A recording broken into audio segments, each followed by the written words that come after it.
వీడియోలోకి స్వాగతం. సింహరాశి వారు కోటీశ్వరులు అయ్యే ముందు వారికి వచ్చే శుభ సంకేతాలు ఇవే. అయితే సింహరాశి వారి యొక్క గోచార ఫలితాలు ఏ విధంగా ఉంటాయి, ముఖ్యంగా వారు కోటీశ్వరులు కాబోయే ముందు వారికి వచ్చే సంకేతాలు ఏంటి, ఏ సంకేతాల ద్వారా సింహరాశి వారు అతి త్వరలో ఆర్థికంగా పురోగతి సాధించబోతున్నారని, ఆ లక్ష్మీదేవి యొక్క కరుణా కటాక్షాలు వారు పొందుకోబోతున్నారని, కోటీశ్వరులు కాబోతున్నారని అర్థం చేసుకోవచ్చు. ఈ పూర్తి వివరాలు అన్నీ కూడా ఈ రోజు ఈ వీడియోలో వివరంగా తెలుసుకుందాం.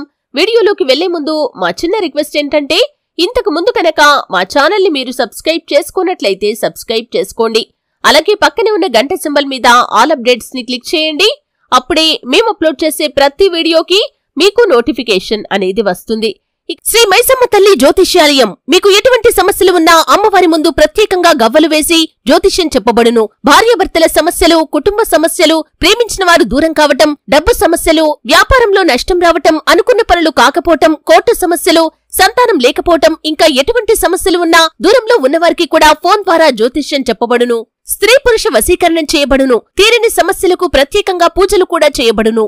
ఇక వివరాల్లోకి వెళ్తే కనుక మఖ 1, 2, 3, 4 పాదాలు, పూర్వ ఫాల్గుని 1, 2, 3, 4 పాదాలు మరియు ఉత్తర ఫాల్గుని 1వ పాదంలో జన్మించిన వారు సింహరాశికి చెందుతారు.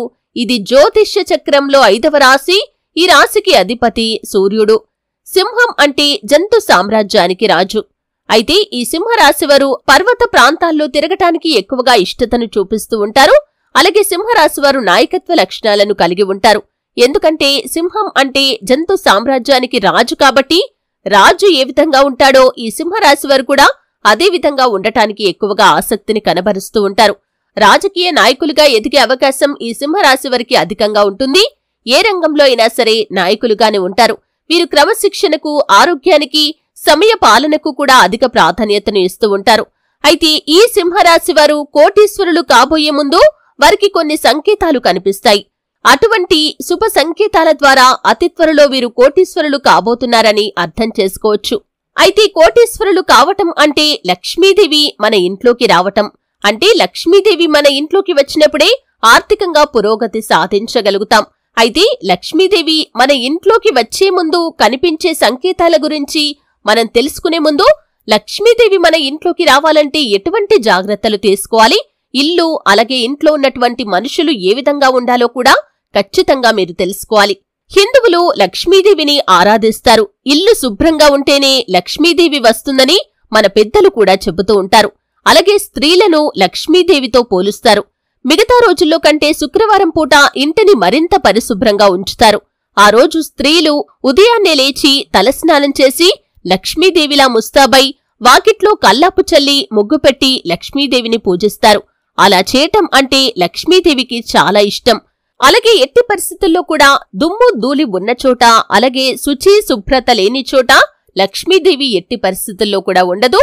మీరు ఈ విషయాన్ని ఖచ్చితంగా గమనించాల్సి ఉంటుంది. ఇల్లంతా కూడా జిడ్డు కారిపోయినట్లు దుమ్ము ధూళితో ఉంటే కనుక అటువంటి ఇంట్లోకి లక్ష్మీదేవి రాదు.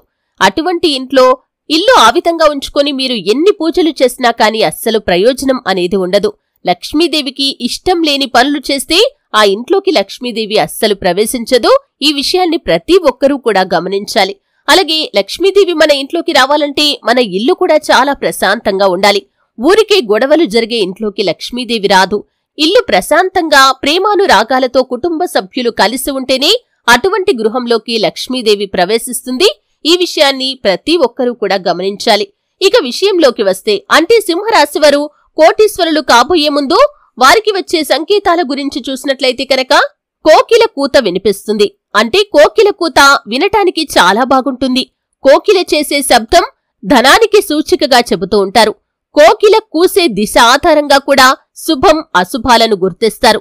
ఉదయం పూట ఆగ్నేయ దిశ నుంచి కోకిల కూత వినిపిస్తే నష్టం జరుగుతుందని నమ్ముతారు. అదే సాయంత్రం పూట వినిపిస్తే శుభం జరుగుతుంది. మధ్యాహ్నం పూట కోకిల కూత వినిపించినా కాని శుభం జరుగుతుంది. ఏదైనా పని మీద వెళ్లినప్పుడు కోకిల కూసిన శబ్దం మీకు వినిపిస్తే కనుక లాభాలు వస్తాయని, మామిడి చెట్టు మీద కూర్చొని కోకిల కూస్తుంటే లక్ష్మీదేవి వస్తుందని మీరు అర్థం చేసుకోవాలి.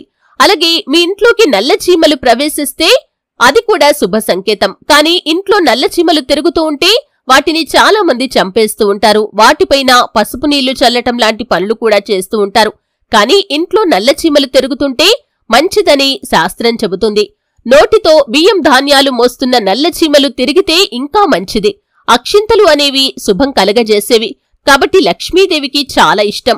అక్షింతలు బియ్యంతోనే చేసేవి కాబట్టి సంపదతో ముడిపెడతారు. ఇక ఇంట్లో ఎర్ర చీమలు పెరిగితే మాత్రం అప్పు పెరుగుతుందని నమ్ముతారు. కానీ నల్ల చీమలు మీ ఇంట్లో తిరిగితే కనుక అది శుభానికి సంకేతం. అతి త్వరలో మీ యొక్క గృహంలోకి లక్ష్మీదేవి ప్రవేశించబోతుందని, ఆర్థికంగా మీరు గణనీయమైన పురోగతిని సాధించబోతున్నారని అర్థం చేసుకోవాలి.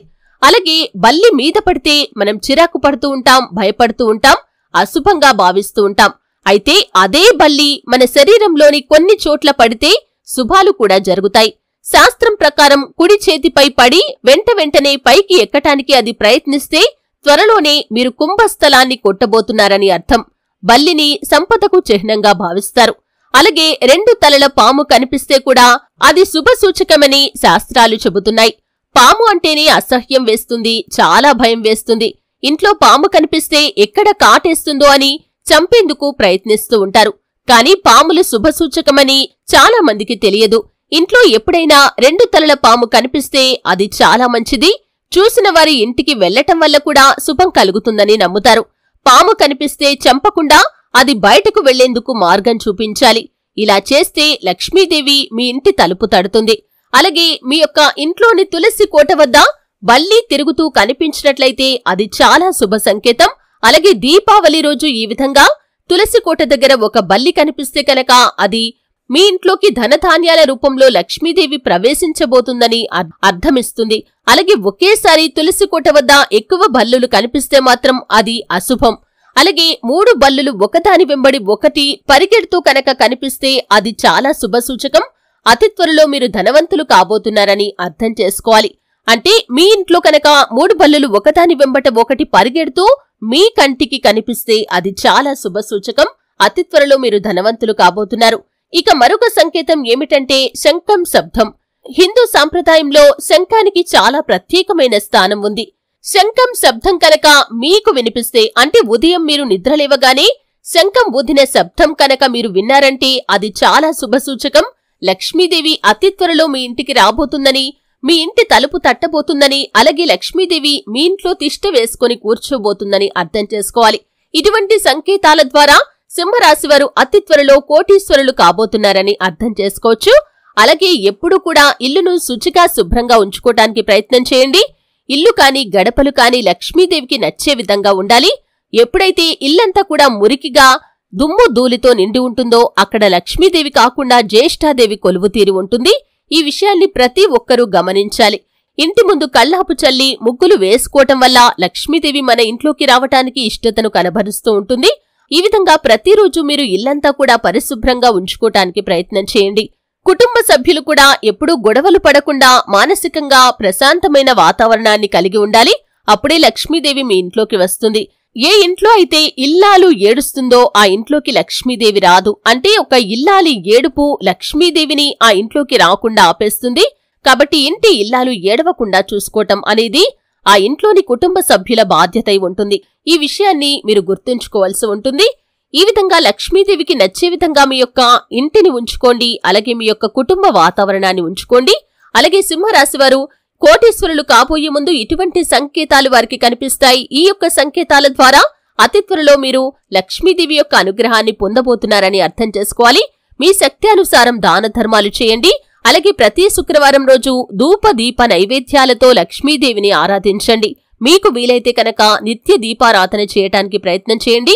ఎప్పుడైతే ఇల్లు ఈ విధంగా నిత్య దీపారాధన చేస్తూ ఒక పాజిటివ్ ఎనర్జీతో ఉంటుందో అటువంటి ఇంట్లోకి లక్ష్మీదేవి ప్రవేశిస్తుంది.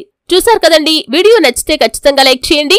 మరిన్ని మంచి మంచి వీడియోల కోసం ఇప్పుడే మా ఛానల్ ని సబ్స్క్రైబ్ చేసుకోండి.